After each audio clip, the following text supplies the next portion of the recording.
Good afternoon and welcome to our UCCS Faculty and Staff July Town Hall. We once again have more than 600 people in our audience, so thank you so much for joining us. This format must be working because you all continue to come back month after month to hear our messages, so thank you. My name is Chris Valentine. I'm the Assistant Vice Chancellor of Marketing and Communications here at UCCS, and I'll be your moderator again today for this town hall. So let me give you a brief overview of what we're going to do today. We're going to open up the town hall with a message from our Chancellor Reddy. He has just a few remarks to get us started. We'll transition to Provost Tom Christian. We'll discuss fall opening from an academic side of the house. Then Stephanie Hannenberg, our Senior Executive Director of Health and Wellness, will speak about our health guidelines as we welcome our students back to campus here in a few weeks. And then Chuck Litchfield, our Vice Chancellor of Administration and Finance, will talk briefly about our return to campus plan. Hopefully that'll take about 20 minutes, and then we're going to get into your questions. So we have a few questions that were pre-submitted, but we'd love to take your live questions. So on the bottom of your screen, there should be a link. Click on that and go ahead and submit your questions for us, and we'll do our best to get to as many of those questions here in the hour that we have together as we can. So I'll look for those questions there.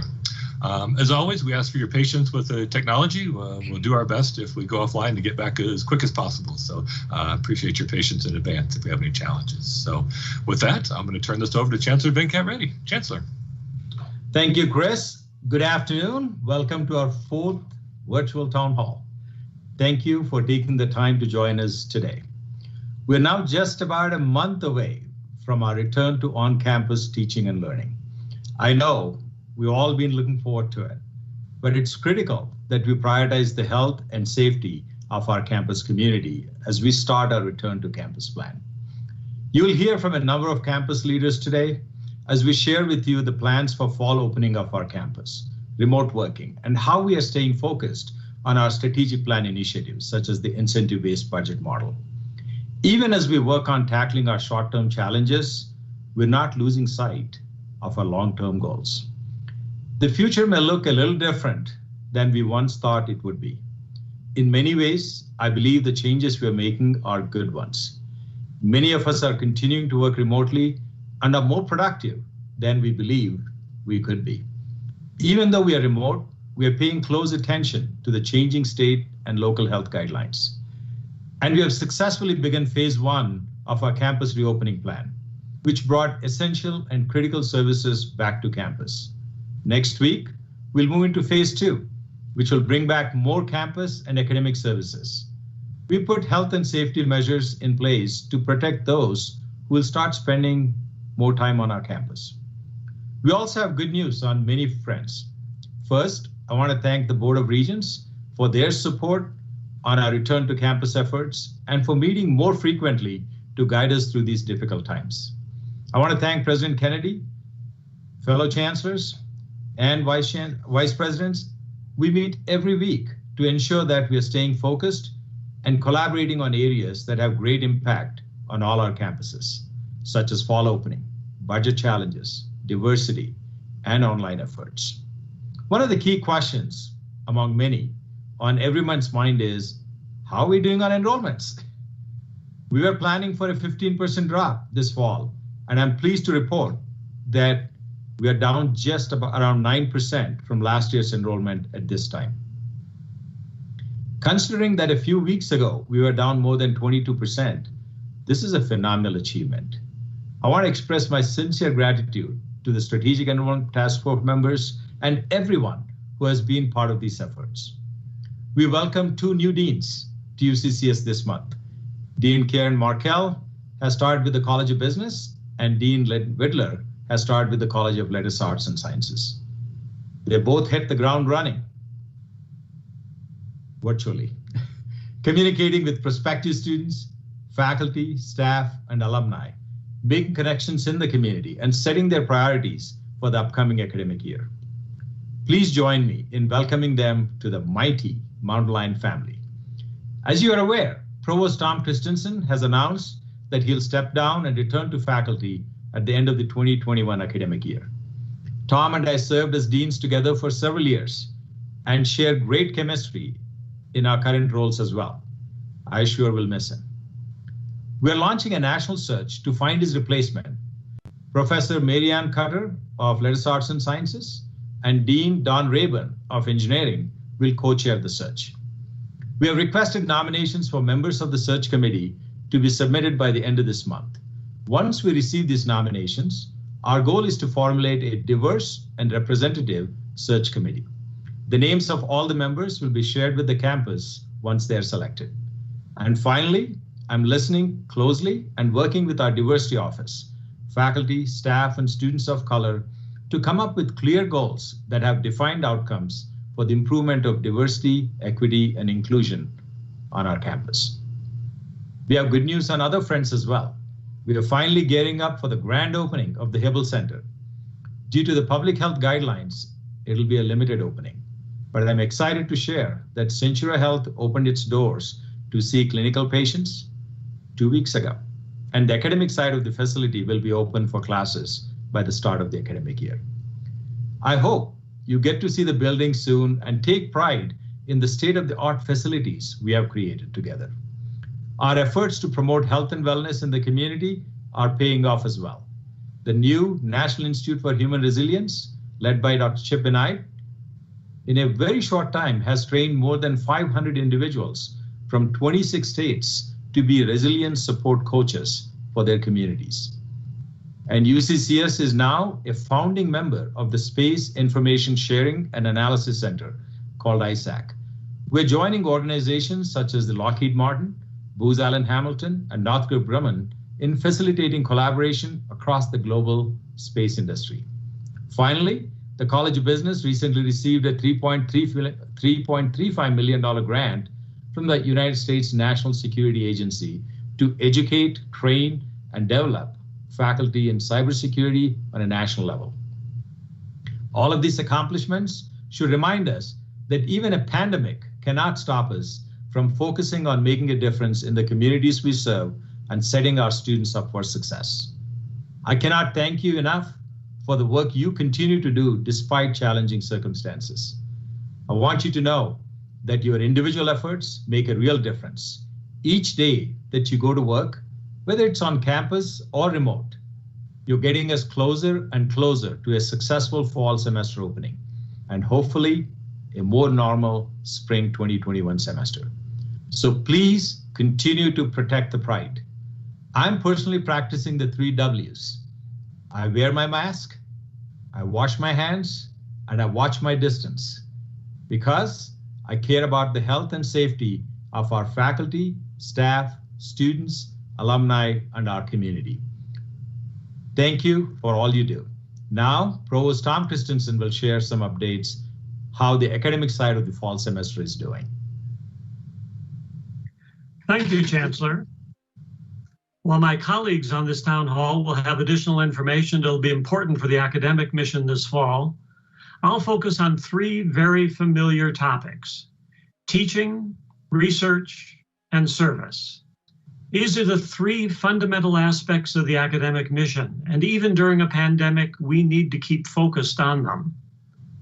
On the teaching side, we're currently working with the Registrar's Office on assigning new rooms to classes that will be on campus but need larger rooms. We had over 100 requests for new room assignments. Top priority will be given to 1,000 level classes to help give our first-year students some on-class experiences. Other classes, including upper division and graduate classes where our on-campus experience is needed, will also be prioritized. Our goal is to have all of the classes assigned and the information available to students before the end of the month. Almost 40% of our classes have some sort of on-campus component. Thank you to all of the faculty and staff who continue to work so hard to prepare an excellent learning environment for our students in the many different modes that classes will be offered this fall. Faculty have expressed concern about the need to go fully remote again this fall, like we ended up having to last spring. The safety of our students, faculty, and staff is a primary concern in making this decision. We will be carefully monitoring the spread of COVID-19 in the Pikes Peak region and on our campus. And if the conditions warrant that we go fully remote, we will make that call. In planning course activities, faculty should be aware that this is a possibility at some time during the semester. We're also working on wording for statements regarding campus policies and processes during this pandemic that faculty may want to include in your syllabi for classes with a face-to-face, maybe I should say mask-to-mask component. We'll get that out to you in the next couple weeks. We're in the process of preparing the spring semester class schedule now, and at this time we're proceeding under the assumption that physical distancing and face coverings will still be required in the spring. On the research side, we plan to continue the research efforts of the campus involving both faculty and students at a full level this fall, within the restrictions of physical distancing and on room capacities. We do recommend continuing to conduct as much research as possible remotely. Faculty investigators are responsible, as they always have been, for making sure that research is conducted in an appropriate manner within all federal, state, and campus guidelines. For those projects involving human subjects research, please remember that you need to work with the UCCS Institutional Review Board before resuming face-to-face data collection. The Office of Sponsored Programs and Research Integrity remains available to work with the faculty, but they will be working remotely on sponsored projects. By the way, this past year was a great one for sponsored program funding, which increased by 25% to a total of $18.3 million. In terms of faculty service, we are all getting way too familiar with online meetings. Guidance from the state is to continue to hold meetings in an online format for the fall semester. So faculty committees will continue to meet and discuss the work of the academic mission, but in a virtual format. The steps that we are taking to fulfill our teaching, research, and service mission in a responsible manner will help us to protect the pride. It is now my pleasure to introduce Stephanie Hannenberg, the UCCS Executive Director of Health and Wellness. Thank you, Tom. As Tom said, I'm Executive Director of Health and Wellness, so I oversee the areas within the Recreation and Wellness Center, Residence Life and Housing, and probably the best part of my job is being one of the medical providers in our clinic. So that's the lens that I'll be presenting from today. I'm also the past president for the American College Health Association and was fortunate enough to serve on their board for 7 years and just finished my tenure last month.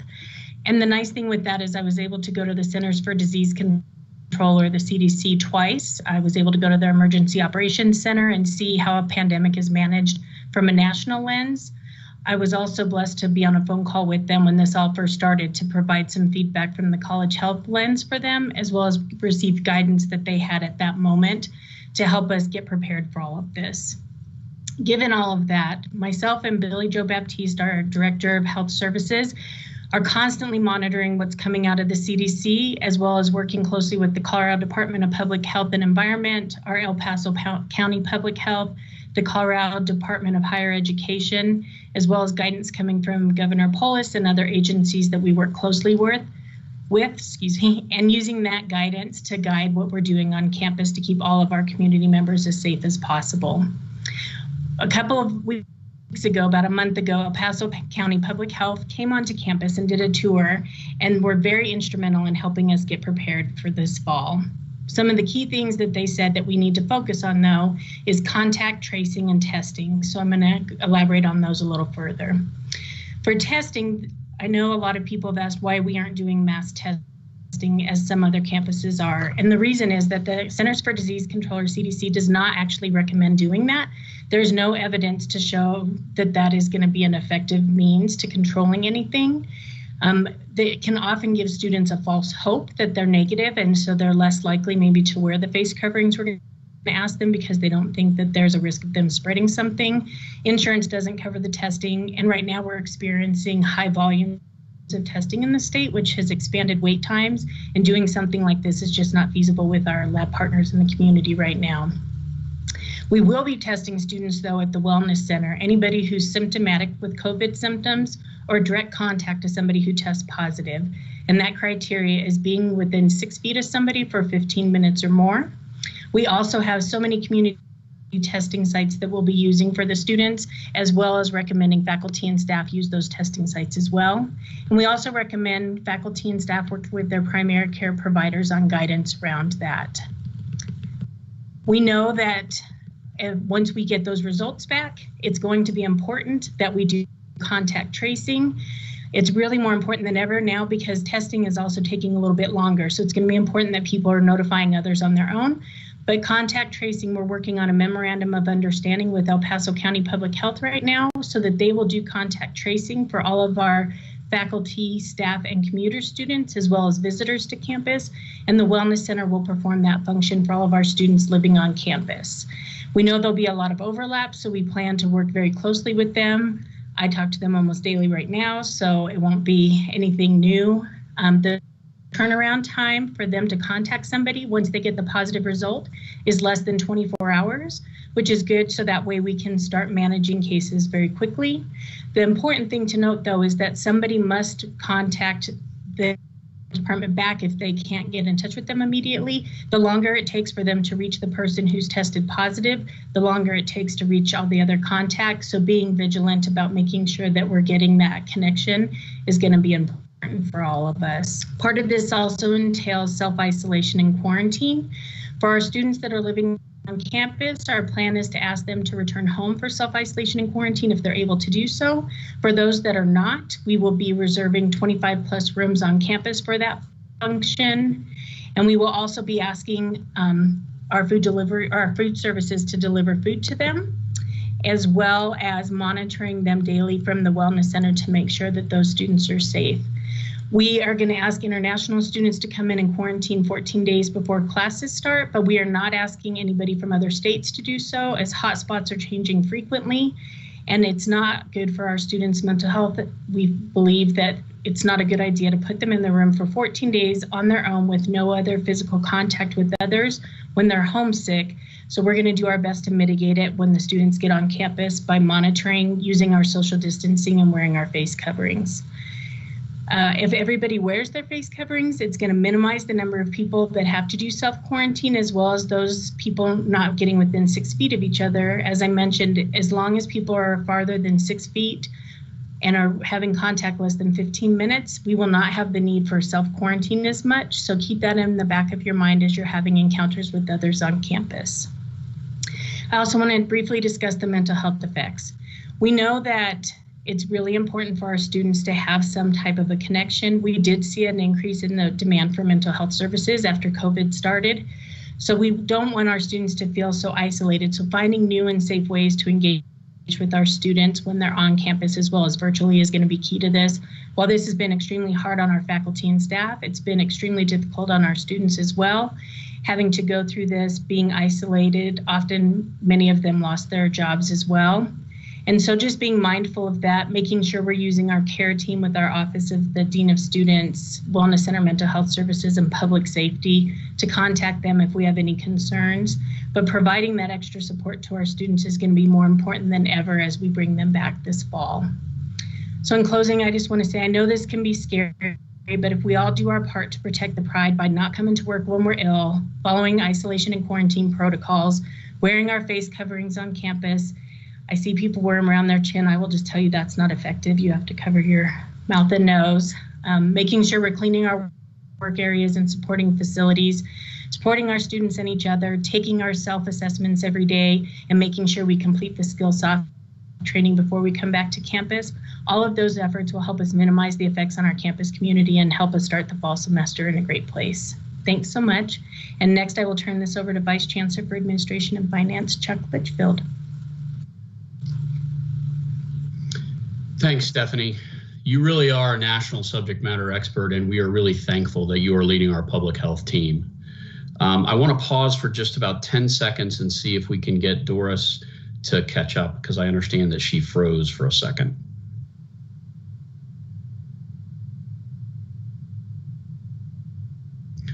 So in the interest of time, I'm going to go ahead and continue. Talk a little bit about budget. So in June, we briefed the regents on our budget plan for the fall. They voted for no tuition increase and no fee increase. Additionally, there'll be no merit pool for this year. We estimated a 15% reduction in enrollment for about a $15 million shortfall. The state cut our funding one time by about 58%, or approximately $19 million. We are getting some help in COVID relief funds, but this budget reduction will be 5 times the budget reduction that we experienced last fall. We have not stopped to work on our incentive-based budget model. The steering committee completed their initial model work, and the deans have supported moving forward with a parallel year this coming year. We look forward to how that process may change our thinking in terms of incentivizing enrollment, improving the quality of our academic programs, and reducing our costs to deliver that academic program.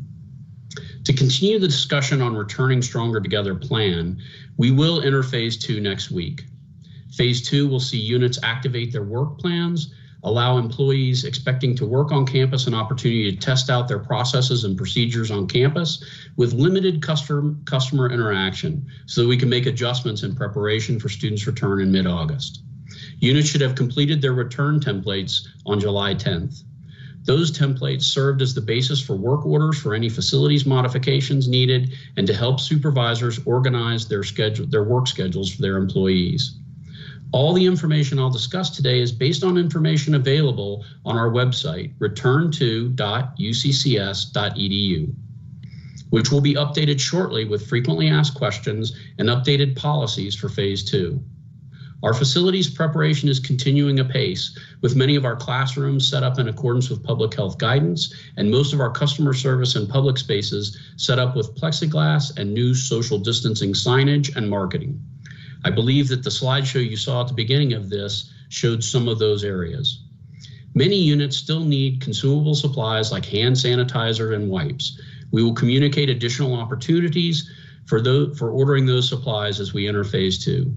Our goal in these preparations is to maximize virus suppression, minimize exposure for our community, and establish an environment where essential learning and campus experiences can happen.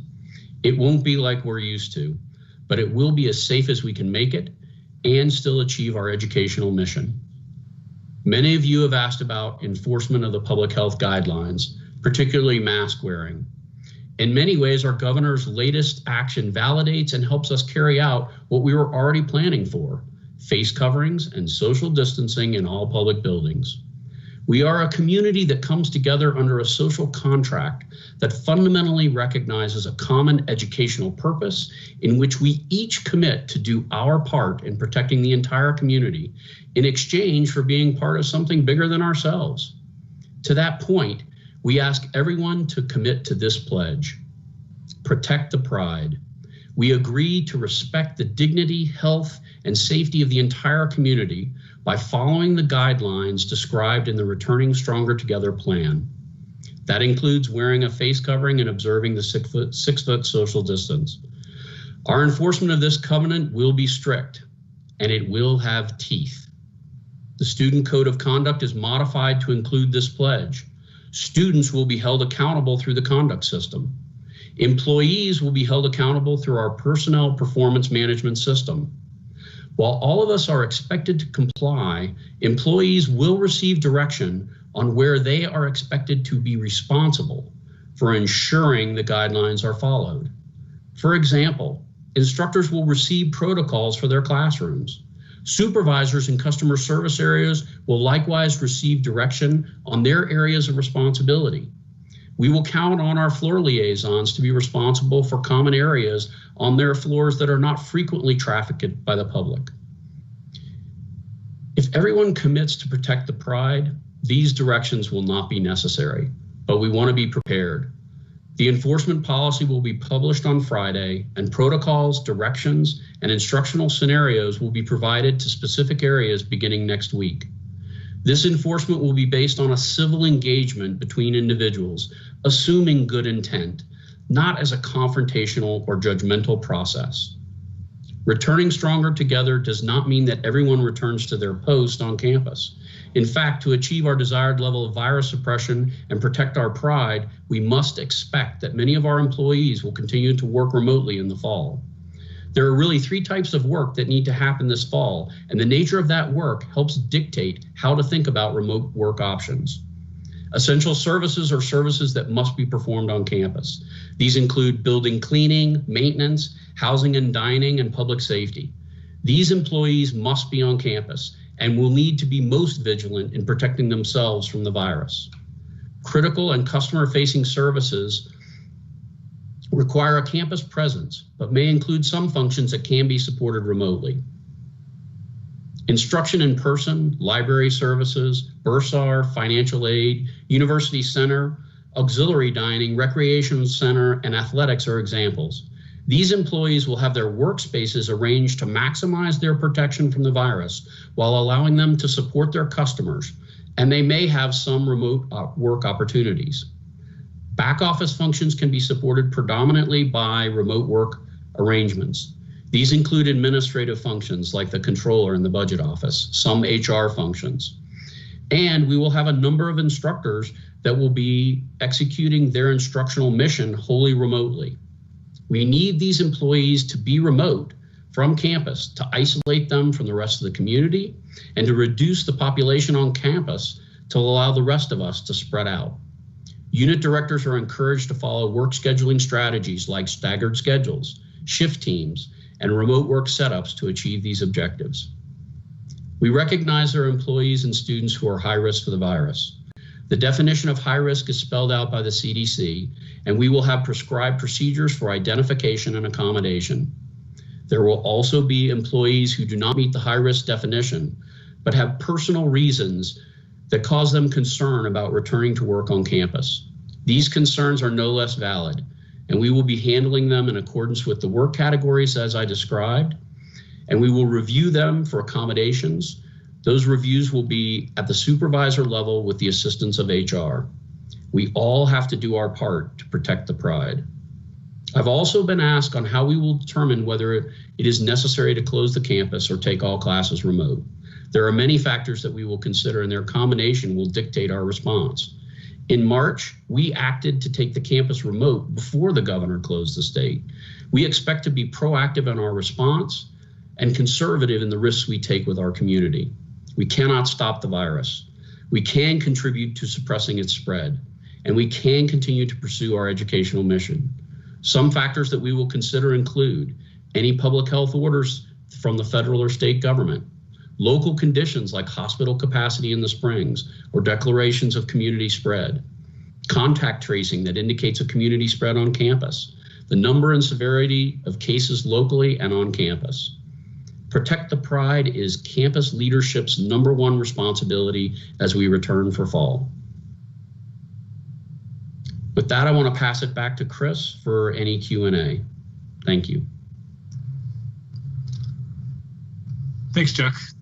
As you guys are aware, Chuck has been as executive leading this COVID response since March. So I just want to personally say thank you to Chuck for the great work he's been doing leading this. So lots of details. So, I'd like to invite our panel to, I'll come back on camera here. In addition to the Chancellor, Tom, Chuck, and Stephanie, we have 2 additional panel members joining us. Laura Alexander, our Assistant Vice Chancellor and Chief Human Resource Officer, and Harper Johnson, our Assistant Vice Chancellor and Information Technology and Chief Information Officer, joined our panel here. So we have a few questions that were submitted before the town hall, and then I have dozens of questions that you guys are submitting live. So keep the questions rolling in. We'll get to as many as we can, but let's dive right in here. So I'll start with Provost Christensen. So Provost, lots of folks continue to ask about delivery methods here. So the specific question here is, what is the most up-to-date information regarding the percentage distribution of how fall 2020 courses will be delivered? So kind of break out, if you can, in-person, high flex, remote synchronous, remote asynchronous. And for those of us non-faculty folks, can you please remind us of what those terms mean a little bit in your answer, if you would? Say yes, that we'll need a longer answer just to explain what all these terms mean. Because we're using a lot more terms than we had before. Actually, the most recent data I have is related to that. It's actually, where are the students going? How are our enrollments looking in terms of those categories? So let me use that data. It's, of course, closely related to the sections of courses that we have available. I had already mentioned that about 40% of our course sections will be offering some type of on-campus presence. But let's take a look at where student enrollments are right now. Now, this, of course, will be changing as more students enroll. It'll also be changing as we do the process I described earlier of moving on-campus classrooms to larger spaces to accommodate more students, and then allowing other classes then to fill in some of the rooms that get vacated. So this is constantly moving. Right now, though, if you look at where the students are, about 29% of our course enrollments are in an area that we are calling remote synchronous classes. So these are fully online classes, but they have a scheduled meeting time. So the whole class gets together as much as we're all together here right now at a particular time and does the course together in that remote sense. At 28% of our student enrollment are the hybrid and high flex types of classes where it's a mixed mode, where some of the course will be delivered on campus, some of the course will be delivered through an online mode. We have about 17% of our students enrolled in what would be called a traditional online format. This is something that we had planned on doing online all along. These are courses that normally would have been offered online, even in a normal semester without a pandemic going on. Closely related to those are the remote asynchronous classes, where about 16% of our students are enrolled in remote asynchronous.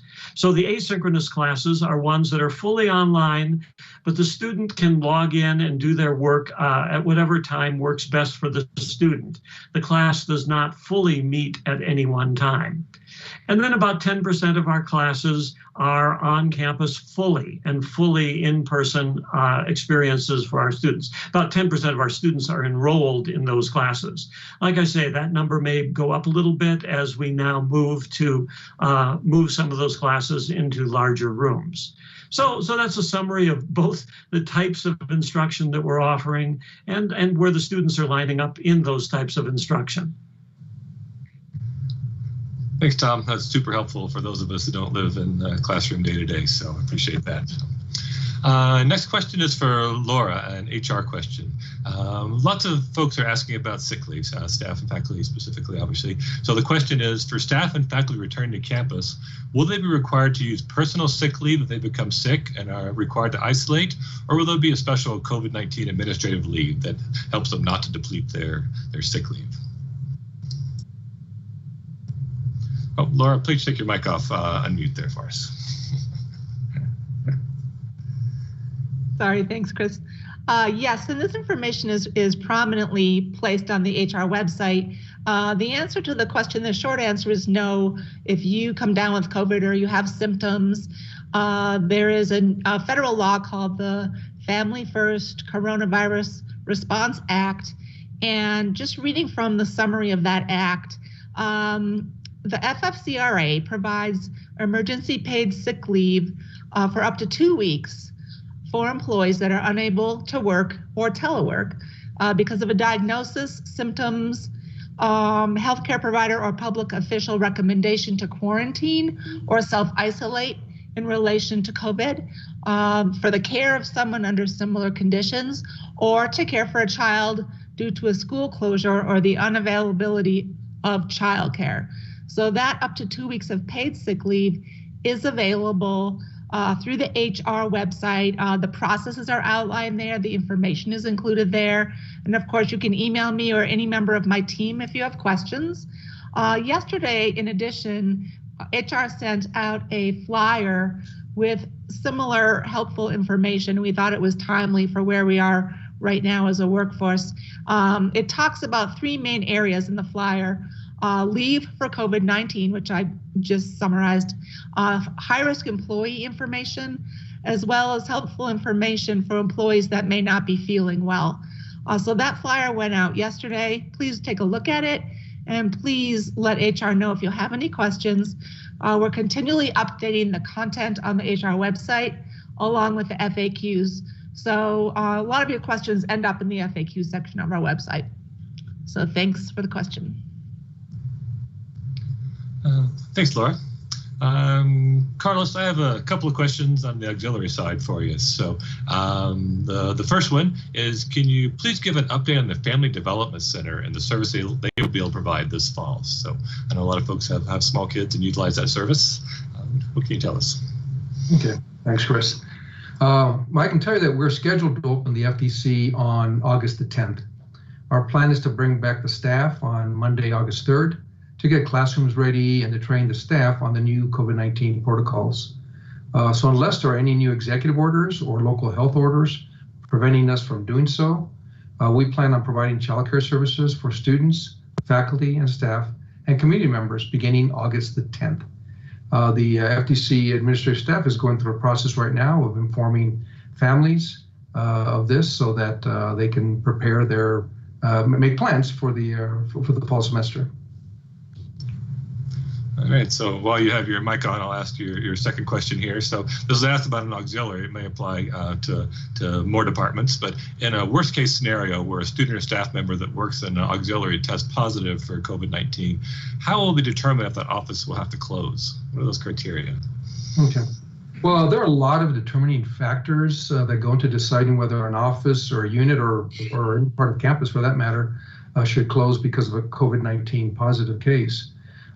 It is unlikely that one positive case will cause an entire unit to close, but rather would trigger deep cleaning protocols established by the health authorities, requiring exposed people to self-quarantine, self-isolate, etc. So it's all going to depend on the circumstances of the unit and the unit impacted. For example, the FDC or dining halls have specific protocols that they have to follow that are set by their licensing authorities. So those particular situations will also be taken into account. So all these things would be taken into consideration when making a decision about whether we close an office or a portion of the campus or the entire campus, as Chuck had mentioned earlier. But please know that we will do this all by keeping in mind that our safety is our first priority. Thanks. Thanks, Carlos. Harper, I'm going to shift over to you for a quick question about technologies. So the question is, will the new Chromebooks for students be compatible or support the lockdown browser for exams and quizzes? And while you have the mic, tell us a little bit about how the distribution is going for those Chromebooks. Great. Thanks, Chris. I always get the easy questions. Appreciate it. So yes, the team is working closely with the Faculty Resource Center to test the Chromebooks. Lockdown browser is a part of that configuration, and it has been tested with multiple access configurations and works well. To the point of how's everything else going, the registration site is up, it's live. We have several hundred students who have already enrolled, and the bookstore is prepped and ready to start distributing them next Monday, July 27th. We're excited to get going. Great update, thank you. I'm going to transition to Chuck, and maybe Carlos may help with this question, but Chuck, parking is obviously on everybody's mind. So the specific question is, will parking fees be waived or reduced for faculty this fall? So can you use this opportunity to talk a little about parking and how it will look a little different this fall, or maybe similar? Yeah, so one of the things that I want to remind everybody is there's over 14 different types of parking permits that can be purchased, right? Including ones that vary the time on campus, which would allow for those individuals who have a partial remote work schedule to get a parking permit that would allow them to park when they do have to come to campus, but not overspend on parking because they are working remotely. There is no plan at this time to change any of the fees. We are bringing on some parking areas with Hibble, and that will change the structure of the parking areas on West Campus. And so people need to be mindful of what that might look like. And you can see those maps on the parking website. So I think that the parking options that we already have available will allow for people to adjust with this new working environment. And we have also not raised the cost of any of our parking permits for this year. All right, thanks for the parking update, Chuck.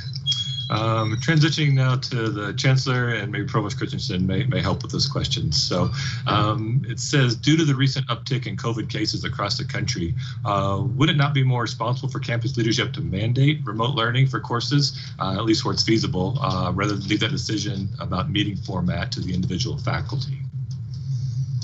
So you saved the toughest question for the last, Chris. So I just want to say, I mean, this is not an easy decision. I mean, every decision we are making, we are taking it, we're not taking it lightly. I mean, this is tough. I mean, we're dealing with people.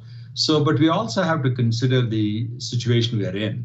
We're looking at health guidelines, right, from the national level, state level, local level. We are talking constantly. I mean, the cabinet meets twice a week. And gets input from over 50 people as we have determined what we need to do. So this decision is not taken lightly. But at the same time, we're also trying to give that campus experience for students, right? We're also prioritizing. We're looking at which classes definitely require to be on campus. There are classes for freshmen that we feel like, I mean, here are high school graduates eagerly looking for going to college. So we need to kind of accommodate all those needs.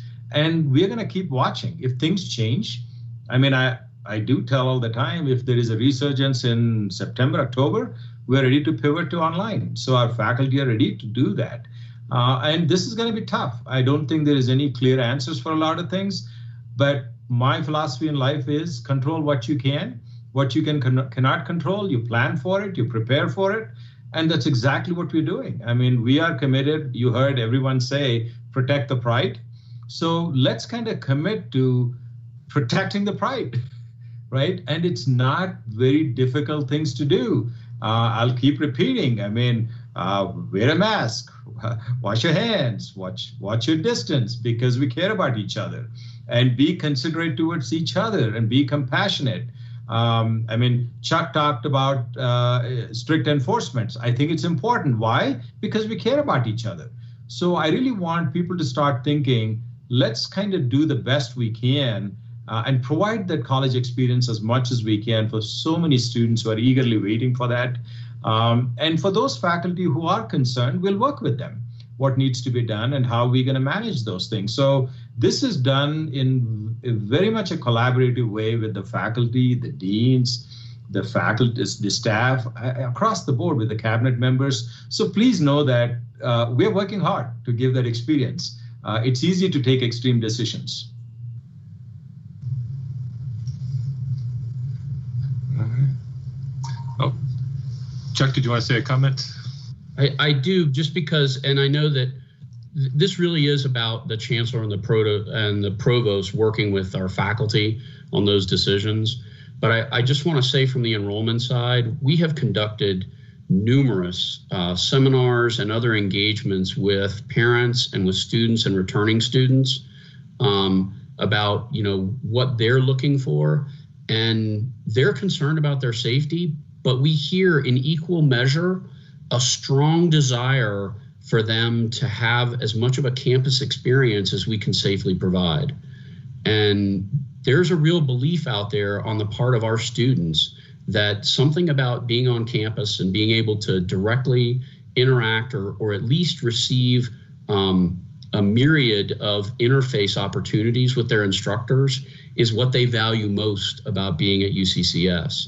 And so this is as much about trying to serve our students as it is to make sure that our faculty have the opportunity to choose their pedagogy mindful of the safety measures that we put in place. Yeah, great reminder. Thank you.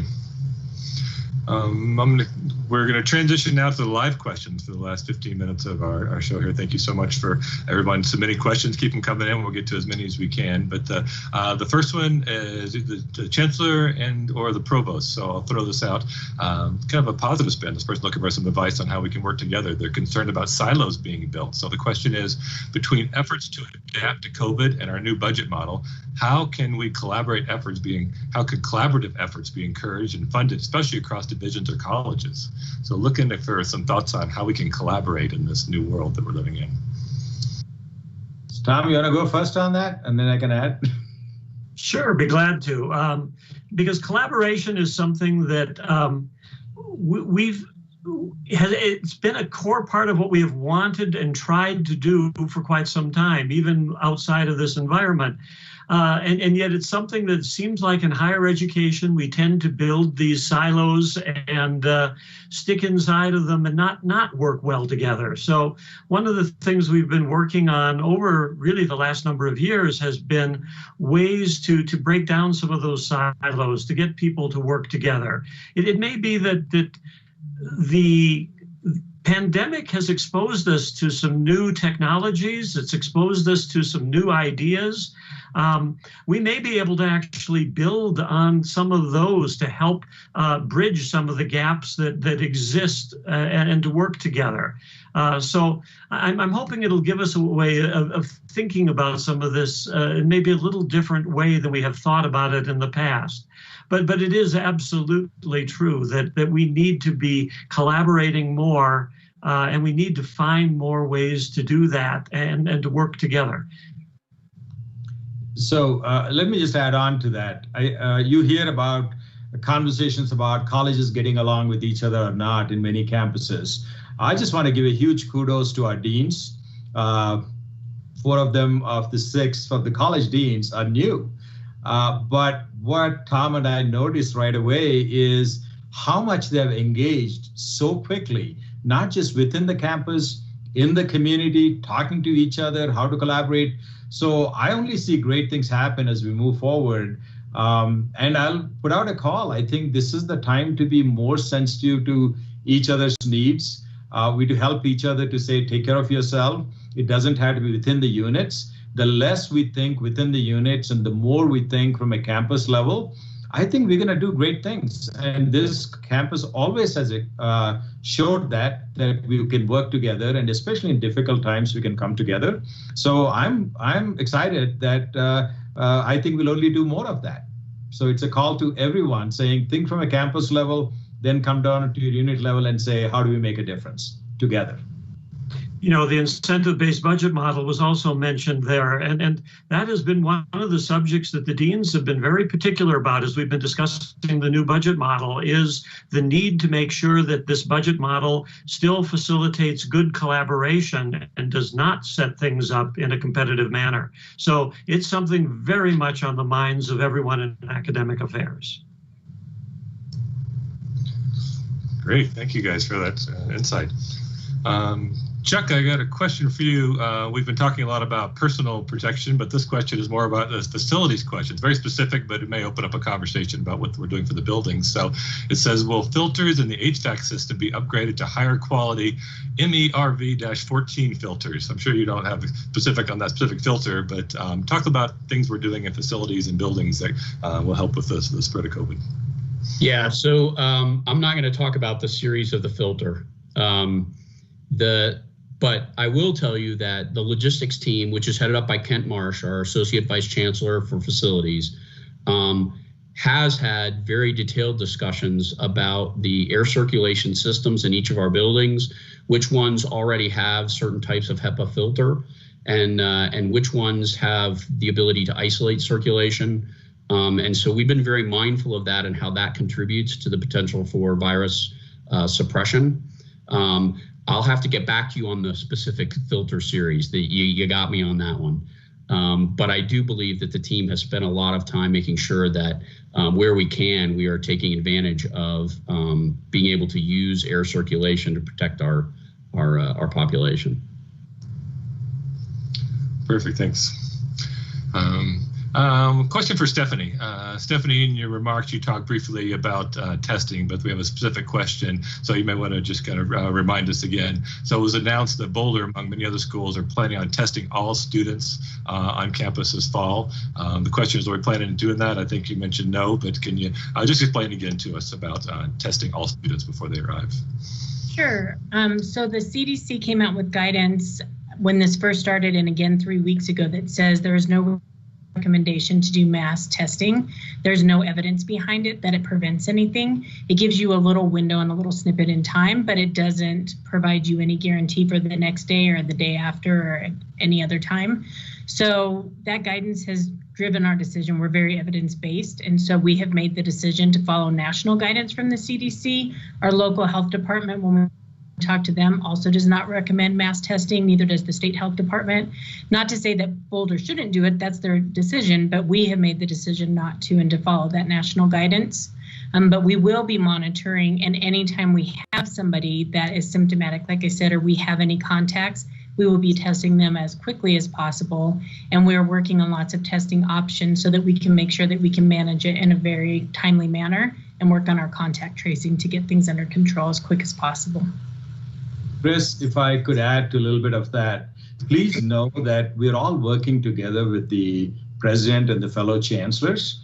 So if things change, we'll let you know. So anything that you hear today is based on today's data as of now, what we're doing. If things change tomorrow, things change tomorrow. So I just want to say, hold us to the moment today. If things change, we'll let you know. This is a continuously changing environment. Thanks, Chancellor. Go ahead and keep your mic on, Chancellor. The next question is for you. So it's fun on the live town hall here. We get to change topics really quickly. So this person wants to know, how can we work to get ourselves considered for nomination for the Provost Search Committee? Is this for me? It's for you, yeah. So we have, like I said in my remarks, we reached out to the cabinet members, the deans, the shared governance leaders. So we reached out to everybody for nominations. So that process will bring the nominations in, and then we kind of work the committee out. That way it's a very representative and diverse committee. But if there is an interest out there, happy to take more nominations. But this is I just want to make sure that all the bodies are represented, because when you say representative body, there are people underneath who are to come up through those ranks. So I would say reach out to your vice chancellors, reach out to your deans, reach out to your shared governance leaders, and express interest that you want to be considered for the search committee. I think that's a more effective way to look at the group. And please do it before the end of this month, because they're all required to submit their nominations by the end of the month. All right, thanks for updating that. Provost Christensen, the next one is for you. This is a creative idea, but will there be any way to reserve any kind of outside space for classes? So by outside space, I assume you're okay. So I'm trying to interpret the question as whether it's outside of the campus, meaning off-campus space. But I think what the question is actually outdoors space. Outdoors, yes. Mm-hmm. Right, exactly. Not that I'm aware of. I don't know if anybody else has any information that they can contribute, but we don't have any outdoor reserved spaces or reservable spaces. So I am not aware of anything like that. Watch your distance. Let's say, be highly dependent on weather as well. I wouldn't necessarily want to plan on it for any long-term plan. Yeah, I guess I could chime in a little bit on that one, Chris, as well. Tom is right. We don't have a lot of outdoor reservable space, and the spaces that we do have, we want to make sure are available for students to use to gather in, because those are large spaces where they can actually social distance pretty well. Our fields are recreation fields, so we want to make sure that those are available for our students to recreate, to participate in sports or any other activities that are safe to participate in. So I don't think there would be many outdoor spaces that could be considered. Again, we don't have that many to begin with. All right. I appreciate the outside the box thinking there. That's great. Harper, believe it or not, we actually have a IT question for you there. This is another easy one for you, I think.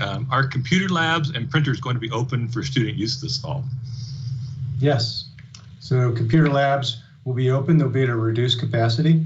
What we've done is we've actually taken the keyboards away, and we've put signs on those computers that aren't available, making them available for remote desktop access. So those students who are accessing machines and computers from off campus can access those, and those who are on campus can access the other 50% of those computers that are still available. And the team is working through protocols along with the library to provide those printers that are in the library to still have access. All right, you made me nervous when you just said yes. Thanks for expanding on that answer. You bet. All right. Provost Christensen, we're getting close to the end here, but another question for you. We have a lot of faculty on the call today, almost 200 of them. The question is, how will a course continue should an instructor have COVID? Should we have a substitute lined up, or what's that process look like?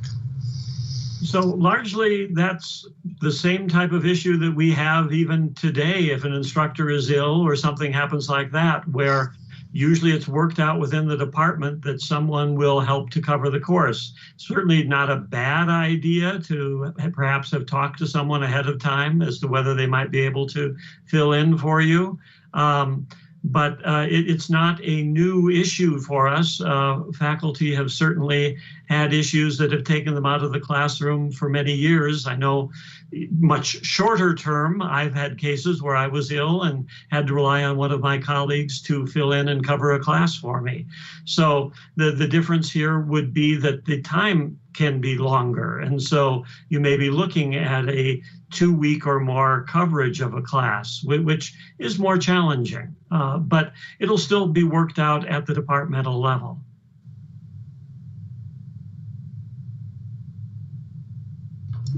All right, as we get close to the end of the hour here, one final question, and this person made it easy for me. I directed to Stephanie. So, Stephanie, it seems that people think when they're outside or sitting on a break alone inside, they don't need to wear face coverings or practice social distancing. So, can you comment on just some of the health guidelines around, what spaces are safe to take off your mask and what's appropriate to be alone, take off your mask? Sure. I'll start with Governor Polis's new directive is that they are recommended outside. They should be worn if you cannot maintain the same 6-foot social distancing. So even if somebody's outside, if they're going to be within closer proximity than that, they need to have on that face covering. When somebody's inside and in their office on their own, on a call yesterday with our local health department, they said if you could close your door, you do not need to wear your face covering in that own isolated space, but they are confirming whether or not, if that is not an option and you can maintain the 6-foot distancing, if you still need to wear the face covering in that setting. Again, if you can maintain that 6-foot distancing in any setting and have a face covering, you are much less likely to need to self-quarantine because you will not meet the criteria if you're more than 6 feet away from somebody else. And if you keep most of your time with somebody else under 15 minutes, you won't meet that criteria. So we won't have to worry about having as many employees and students out of the classrooms and all the other settings because they'll be able to maintain their regular operations. All right, thank you for clarifying that. So as we come to the end of the hour, I want to leave a few minutes. The Chancellor's going to have a few closing remarks, but I want to say thank you to our panel. I appreciate all of you for taking the time to share your insights and knowledge on this. So with that, I will turn this over to Chancellor Reddy to offer a few closing comments. Thank you, Chris, and I want to thank the panel too. Well, for all of you, thank you so much for joining us today, and thank you for submitting your thoughtful questions and continue to keep us on our toes. Here at UCCS, we pride ourselves on our resilience. We may never have seen times like these before. The pandemic situation changes every day, and we are being asked to change and adapt like never before. But even in times like these, we have so much to celebrate. Our university is growing, not just in the number of buildings we have on campus. After all, as I often say, buildings aren't nearly as important as the people inside of them. We're growing in our ability to adapt, to innovate, to improve ourselves. Each day, the efforts of our faculty and staff contribute to the betterment of our entire university and our community. That's why I say to you, your work matters. The work you do today lifts up the university for a brighter tomorrow. Things may be different this fall, but our core values and beliefs stay the same. We are the Mountain Lion family. We support each other and keep each other safe. You heard me say about the culture. I said, respect, compassion, safety, and excellence. This is the time for us to really, really emphasize on the compassion piece. As we enter the fall semester, let's not forget that we will work hard to be compassionate to each other, because we all are going through our own struggles as we go through life, and fall semester will test us even more. So please make sure that compassion takes the first stage. So please join me in practicing the 3 W's of protecting the pride. Wear your mask, wash your hands, watch your distance, and if you catch me not doing any of those, make sure to remind me of that. And thank you. I'm privileged to serve such an outstanding group of individuals. Thank you so much. That concludes today's town hall. We look forward to seeing you all for our monthly town hall later in August. Thank you so much. Good afternoon. Stay safe.